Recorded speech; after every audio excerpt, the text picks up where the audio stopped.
I always thought I was going to be an astronaut. Now, I know that already sounds silly, but hear me out. When I was younger, all I wanted to do was build my spaceships out of little cardboard boxes and fly to the moon and watch my space documentaries. Of course, I had all the normal kid stuff, like mobiles above my bed and played with my Godzilla action figures. Well, maybe that wasn't everybody. But that was always the first thing I told people when they asked me what I wanted to do. Now, maybe the reason I said that was because I thought people would be proud of me. And of course, without this, he was an astronaut. But when I was about 10 or 11, I realized that, strangely, being an astronaut was more than eating dried up space ice cream and swallowing balls of water in midair. So I thought instead, I'll be an astronaut. That way I can still stay on the ground but look up at the sky. But when I saw this job at the back of my 8th grade algebra textbook, I again made other plans. Since then, it's been a wild ride for me.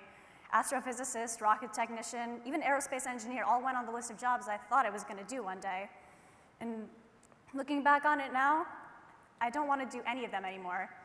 Maybe the reason I picked them all was because I thought it would get people to nod and say, look at that girl going into STEM. It's so important to have a female in those fields these days. But as a junior now, I'm starting to realize that making myself proud rather than just the people around me is really what's going to make this year and every year after it so much more difficult. Everything changed when I went into physics.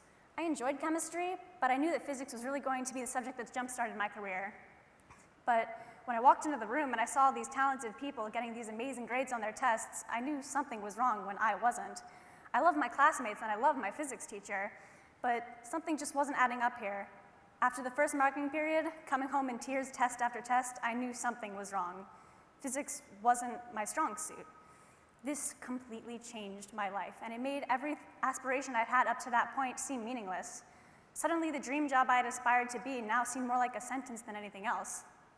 But as I looked into it, I realized that this is something that high school and college students go through all the time. We're told that if you have an aspiration as a young kid, you're supposed to follow it, and then you get a good job and good money because you're going to love it. But what they don't tell you is sometimes aspirations change. At first, I thought it was just me. I mean, of course, this girl who's supposed to go into physics and suddenly doesn't like it anymore is the only one of the pack. But I realized that moving on, not everybody has one aspiration and stays with it. Some people change over time, and that's fine. Maybe I won't be a physicist, of course, but maybe the point of high school is going through it, thinking about what you don't want to do, so you get closer to things that you do want to do. Perhaps I won't be a physicist, but I definitely won't be a surgeon because I'm scared of blood, and I won't be a miner because I'm scared of the dark, and I won't be a hairdresser because my hands get clammy and nobody wants that in their hair. But if I keep going through life thinking about what I don't want to do, then I know someday I'll reach what I do want to do. But at first, of course, I thought it was just me.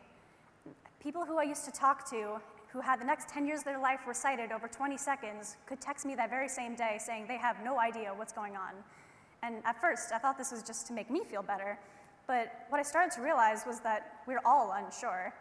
Not everybody can know what's going to happen all the time. It's impossible to plan life year by year, day by day, even class by class.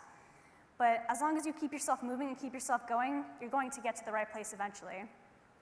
Some people who seem to have their entire lives put together actually don't, and that made me feel so much more sure about myself.